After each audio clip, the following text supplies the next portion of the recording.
Hello friends, ఎలా ఉన్నారు?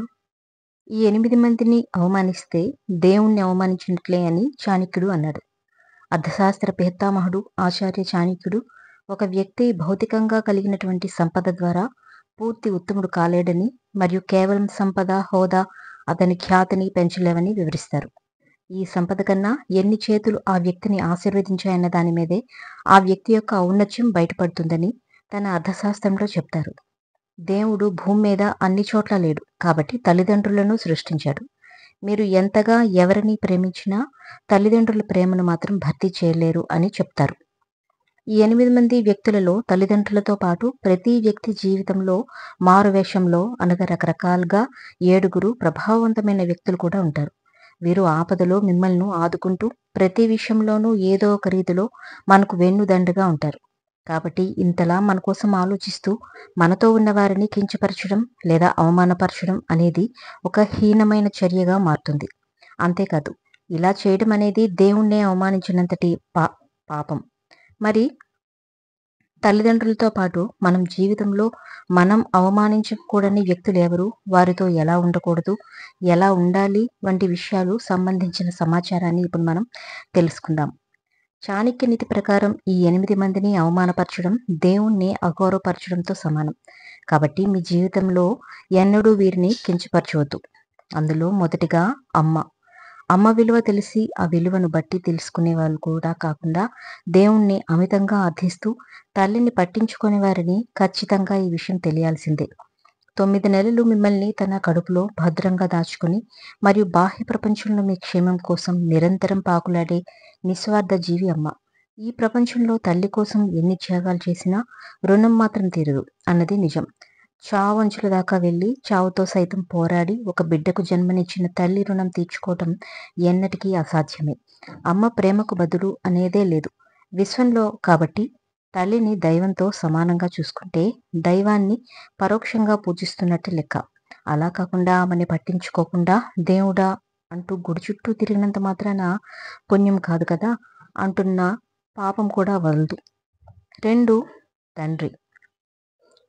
చాణక్యుని ప్రకారం బిడ్డ పుట్టుక ముందు నుంచి బాధ్యతలను కలిగి ఉంటాడు తండ్రి. వారిని పెంచి పెద్ద చేయడంతో అహర్నిశలు కష్టించి పనిచేయడం వంటివి తండ్రి గొప్పతనానికి నిదర్శనం.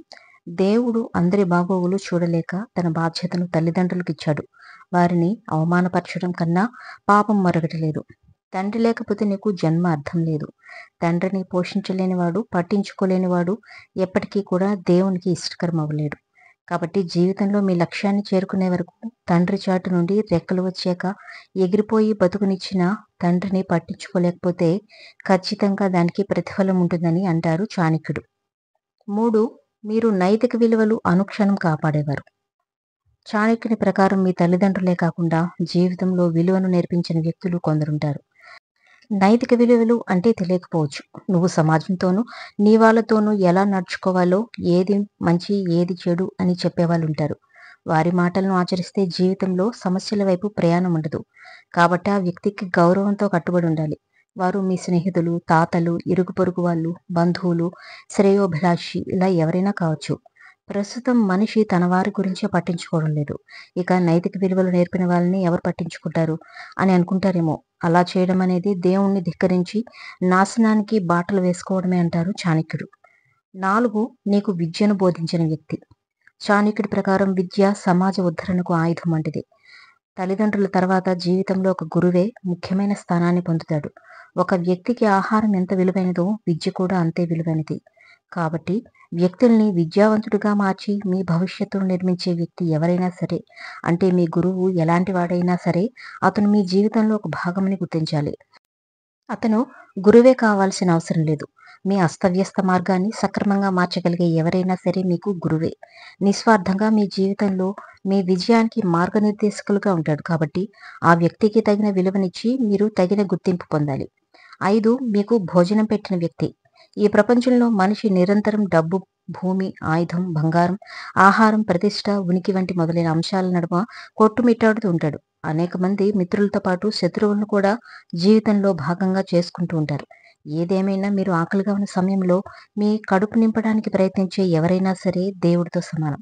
ఎట్టి పరిస్థితుల్లో వాళ్ళని విస్మరించకూడదు. బంగారు పళ్ళెంలో భోజనం చేసేవాడికి కూడా పట్టెడు అన్నం దొరకని పరిస్థితి రావచ్చు. అలాగని ఆకలిగొన్న సమయంలో కడుపు నిండా తిని ఆకలి తీరాక మీరెవరు అని చూసేవారు బ్రతికి ఉన్న నిర్జీవులు అంటారు చాణక్య. కాబట్టి భోజనం పెట్టేవారిని గుర్తుపెట్టుకుంటే ప్రబుద్ధుడు అని పిలువబడతారు. లేదు అని విస్మరిస్తే దేవుడు ముందు కూడా అయిష్టుడిగా మిగిలిపోతావు. 6. స్నేహితుడు. ఎటువంటి ఇబ్బందులు లోనైనా కష్టకాలంలో మీ వెన్నంటి నడిచే తండ్రి లాంటి వ్యక్తి స్నేహితుడు. అందరూ స్నేహితులు అలా లేకపోయినప్పటికీ అలా నిస్వార్థంతో ఉన్నటువంటి నిజమైన స్నేహితుడిని నిర్లక్ష్యం చేయడం అనేది ముమ్మాటికి చేయకూడదు. 7. భార్య తల్లిదండ్రులు. చాలామంది వివాహితులు తమ భాగస్వామి యొక్క తల్లిదండ్రులకు సరైన గౌరవం ఇవ్వరు. కానీ ఆచార్య చాణక్యుడు మీ భాగస్వామి యొక్క తల్లిదండ్రులు మీ తల్లిదండ్రులతో పాటు సమాన గౌరవాన్ని పొందగలిగే అర్హత కలిగిన వారిగా భావించారు. మీ భాగస్వామి మీద మీకు ప్రేమ ఉంటే అంత గొప్ప భాగస్వామిని మీకు ప్రసాదించిన మీ అత్తమామలు కూడా గొప్పవారే కదా. అందుకని మీ తల్లిదండ్రులతో పాటు మీ భార్య తల్లిదండ్రులను గౌరవించి పూజనీయులుగా అలవర్చుకుంటే మీరు పరోక్ష దైవ పూజ చేస్తున్నట్టే అని చెప్తారు చాణక్య. 8. సంరక్షిస్తూ ఉన్న వ్యక్తి.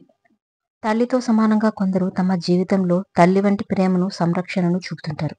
భార్య, స్నేహితులు, మీ ప్రియమైన వారు ఎవరైనా సరే వీరి పట్ల ఎప్పుడూ విధేయతను కలిగి ఉండాలి. పైన చెప్పిన ఈ 8 మంది వ్యక్తులు సాక్షాత్తు దేవుళ్ళతో సమానం.